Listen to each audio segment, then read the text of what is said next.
Vamos a meternos de lleno en una idea que la verdad choca de frente con lo que solemos pensar. La idea de que gustarle a todo el mundo, ser universalmente aceptado, podría ser en realidad una mala señal, una especie de alarma. Vamos a analizar la tesis de Jorge Yoasua, que explora justo esa tensión, la que hay entre buscar el aplauso del mundo y defender la verdad. Y para empezar, vamos directos al grano con la cita que es el eje de todo esto, sacada del Evangelio de Lucas. Y es una advertencia que te deja pensando, porque es una paradoja total. Hoy en día todos buscamos la aprobación, el like, el comentario positivo. Pero aquí se nos presenta como una posible trampa, ¿eh? Y ojo, que la comparación es directa con los falsos profetas. Así que, de repente, el autor nos planta delante una advertencia que no nos esperamos. El mensaje no es «cuidado con tus enemigos», que es lo típico. No. Es más bien «cuidado cuando parece que todos son tus amigos». El argumento de fondo es que la aprobación masiva no debería ser el objetivo, sino que podría ser un síntoma de que algo falla, de que quizá falta autenticidad o compromiso con una verdad más incómoda. Y claro, aquí surge la gran pregunta, ¿no? La que vamos a intentar desgranar en este análisis. A ver, ¿qué hay de malo en caerle bien a todo el mundo? ¿Por qué, desde esta perspectiva teológica, la aclamación de todos es un motivo de preocupación y no de alegría?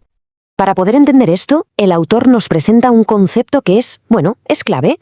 Vamos a ver cómo lo define y qué significa en la práctica. Es una metáfora muy potente sobre la pasividad y el conformismo. Y aquí la tenemos. ¿Qué es eso de la corriente de este mundo? Pues no es hacer algo, sino todo lo contrario. Es no hacer nada. Es la inercia pura y dura. Imagina un corcho en un río. No decide a dónde va. Simplemente flota. Se deja llevar por la corriente, sin oponer ninguna resistencia. Es al final el camino más fácil, el de la mínima fricción, el de no buscarse líos.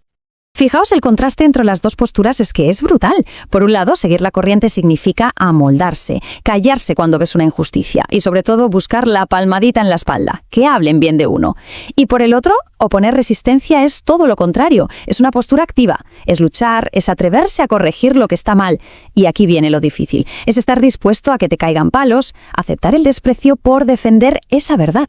Y ojo, que esto no es algo que se haya inventado ahora, ¿eh? El autor nos lleva a la historia, a ejemplos bíblicos, para demostrar que este conflicto es una constante. Y los profetas son el ejemplo perfecto de los que se negaron en rotundo a dejarse llevar por la corriente. Mirad, este ejemplo es que lo clava. La gente no le pedía a Isaías que les dijera la verdad. Le pedían que les diera tranquilidad, que les doraran la píldora. Le decían literalmente, no nos digas lo que es correcto, dinos cosas bonitas, invéntate mentiras si hace falta. Lo que querían era un mensaje que no molestara, que no les hiciera cuestionarse nada. Querían, un profeta a la carta. Y si lo de Isaías era fuerte, lo de Jeremías es tremendo. Él habla de una soledad absoluta, porque no eran sus enemigos, no, eran sus propios amigos los que estaban esperando a que tropezara, a que se rindiera. Esperaban que cediera para volver a la comodidad del grupo. Al final, ser fiel a su mensaje le costó lo que más duele, sus propias amistades. Entonces, ¿cuál es la conclusión de todo esto? Pues que el papel del profeta, del que se atreve a decir la verdad, choca de frente sí o sí con el poder y con la opinión de la mayoría. El autor lo deja claro. El precio que hay que pagar por no seguir la corriente es, casi siempre, el rechazo, el desprecio e incluso la persecución. Y con esto llegamos al ejemplo definitivo que nos da el autor. Si los profetas ya se enfrentaron a este conflicto, Jesús, según el texto, lo encarnó en su máxima expresión. Llevó el enfrentamiento a otro nivel.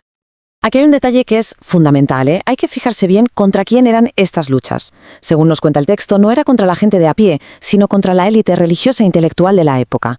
Le acusaban de romper sus tradiciones sagradas, de desafiar su autoridad, pero en el fondo, en el meollo del asunto, la pelea era por otra cosa. Era un choque total sobre de quién buscaban la aprobación. Y esta pregunta de Jesús es que va directa a la yugular del argumento. Lo que les está echando en cara es que su sistema de creencias está roto de base, porque se fundamenta en darse la razón entre ellos, en el aplauso mutuo. Están tan obsesionados buscando la gloria los unos de los otros, en quedar bien con sus colegas, que son incapaces de ver una verdad que viene de fuera de su círculo. Su lealtad está con el grupo, no con la verdad.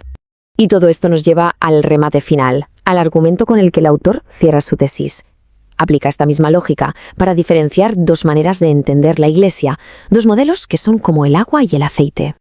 Aquí tenemos la gran diferencia, el choque de trenes. Por un lado, la organización religiosa. Según el autor, esta es la que se deja llevar por la corriente, la que busca el visto bueno de los gobiernos y los poderes. Una que se aferra a dogmas que no se pueden mover ni un milímetro y que pone a sus líderes en un pedestal, como si fueran intocables. Y en el otro extremo, el organismo de Cristo.